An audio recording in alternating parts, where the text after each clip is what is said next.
Google vient de changer les règles. Depuis plusieurs mois, l'IA a saturé le web de contenu banal et complètement vide. Résultat, aujourd'hui, plus de 80% des sites ne génèrent presque aucun trafic depuis Google. Oui, t'as bien entendu, 9 sites sur 10 sont aujourd'hui complètement invisibles. Beaucoup d'indépendants passent des heures à écrire des articles et pourtant Google les ignore et enterre leur contenu. Et c'est là que le piège se referme. Parce que la plupart des indépendants commettent une erreur fatale. Ils pensent que pour être vus, il faut produire plus de contenu. Alors ils s'épuisent. Ils passent leur soirée à rédiger des montagnes de nouveaux articles. Ils supplient Claude ou ChatGPT de leur pondre des textes soi-disant experts en espérant sortir des oubliettes du web. Mais en réalité, ils s'y enfoncent encore plus. Parce que Google manque pas de contenu, il en est même asphyxié.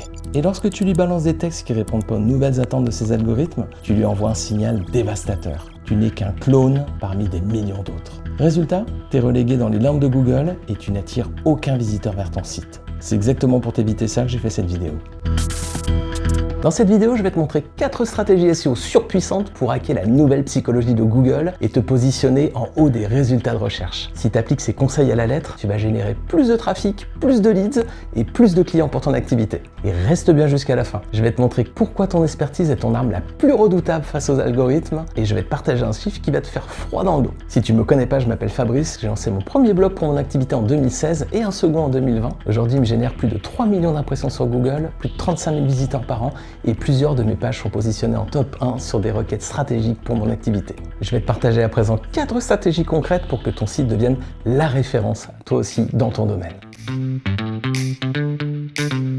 Imagine que tu coaches un boxeur et tu trouves dans les vestiaires un carnet et à l'intérieur il y a toutes les failles et tous les points forts de ses 3 principaux adversaires. Tu aurais toutes les armes pour que ton poulain les batte à pleine couture. Et bien c'est exactement le cas pour ton site. Tu vas aller sur Google puis tu vas taper ton mot-clé et tu vas regarder les 3 premiers résultats. Tu vas analyser la structure de la page, comment elle est construite, quel est l'angle qui est choisi dans l'article, quels sont les points abordés et surtout qu'est-ce qui manque. Et ensuite tu vas faire mieux. Tu vas développer les points existants, tu vas ajouter tout ce qui manque dans l'article et tu vas rajouter plus d'exemples concret. Le but, c'est de montrer à Google que ton article apporte plus de valeur que ceux qu'il a référencés dans les 3 premières positions. Alors, je te donne une astuce pratique. Copie l'URL de la page de ton concurrent et demande à l'IA, tu es un expert SEO, analyse cette page, regarde les points suivants. L'URL, les meta-titles et descriptions, les balises, les images, le maillage, liste les points faibles et les points forts. Donne-moi un plan pour me positionner mieux que cette page en intégrant les meilleures pratiques SEO, GSO et GEO 2026. Je suis pas un spécialiste SEO, explique-moi de façon claire afin que je puisse comprendre ce que je dois faire. Voilà, tu laisses l'IA travailler et tu vas voir qu'il va t'expliquer exactement où en sont tes concurrents, quelles sont leurs failles et leurs faiblesses et comment tu peux les battre. C'est le même petit carnet que tu avais trouvé dans le vestiaire pour ton boxeur. Alors ça, c'est une technique super puissante et si tu veux récupérer le prompt, je te l'ai glissé juste en bas. Google ne regarde pas ton contenu, il regarde aussi ta réputation. Qui est-ce qui parle de toi? Est-ce que tu es connu? Est-ce que tu es reconnu? Alors ne cherche pas toutefois à être référencé sur des sites généralistes qui ont des millions de visiteurs. Il faut que tu fasses parler de toi, mais à ton échelle. Si tu es indépendant, ça va plutôt passer par des backlinks de qualité, c'est-à-dire des liens entrants depuis des sites pertinents dans ton domaine d'activité. Vise aussi plutôt du contenu localisé, par exemple un article sur ta ville ou ta région. Si tu es architecte à Nice, fais un article sur les 5 plus belles rénovations de villas à Nice. Fais pas les 5 plus belles rénovations de villas, ce serait trop générique, tu aurais trop de concurrents. Recherche plutôt des citations dans des annuaires locaux comme la chambre de commerce, des blogs locaux, des sites spécialisés. Et crée bien du contenu localisé avec des news aussi actualisées sur les événements, des conseils, des tendances qui se passent dans ta localité. Et petit bonus, tous ces articles-là, tu vas les renvoyer aussi vers la page d'accueil de ton site. Ça va lui donner un boost d'autorité et tu vas ainsi booster aussi son positionnement dans Google.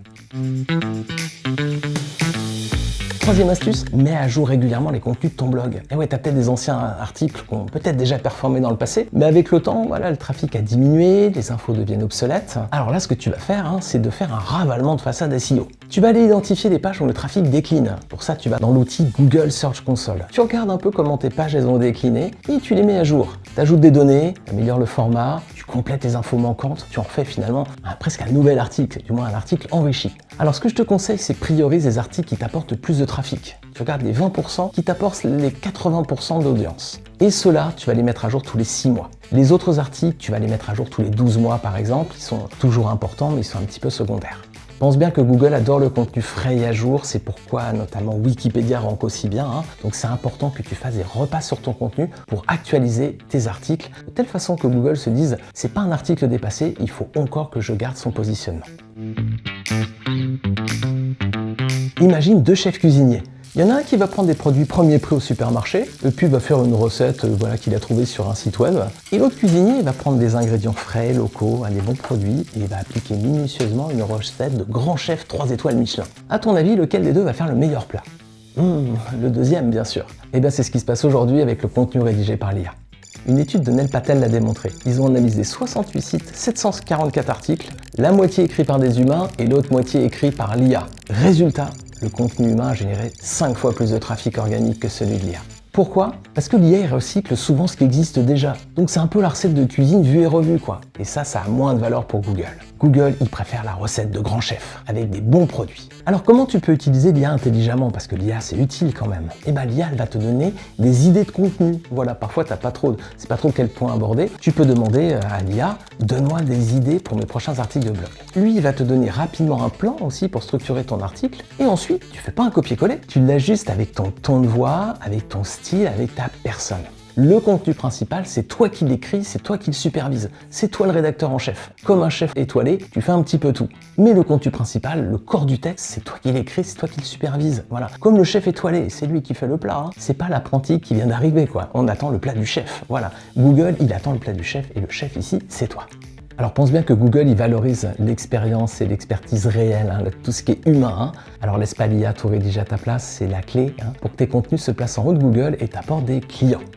Voilà, si tu appliques à présent ces 4 principes, tes contenus vont exploser, ton trafic va décoller et tu vas faire venir à toi des centaines de visiteurs qualifiés chaque mois. Alors si tu as des questions sur le référencement SEO, pose-les-moi en commentaire, je te répondrai directement ou je ferai une vidéo complète sur le sujet si ta réponse elle est irrégulière, si d'autres se la posent ou alors si j'ai besoin d'un peu plus de temps pour te la donner. Pour t'aider à mettre tout ça en place, j'ai regroupé tous les conseils que je viens de te partager dans un PDF. Tu peux le récupérer gratuitement en cliquant sur le lien tout en bas. Si tu veux aller plus loin, je t'ai préparé une autre vidéo que tu peux trouver ici.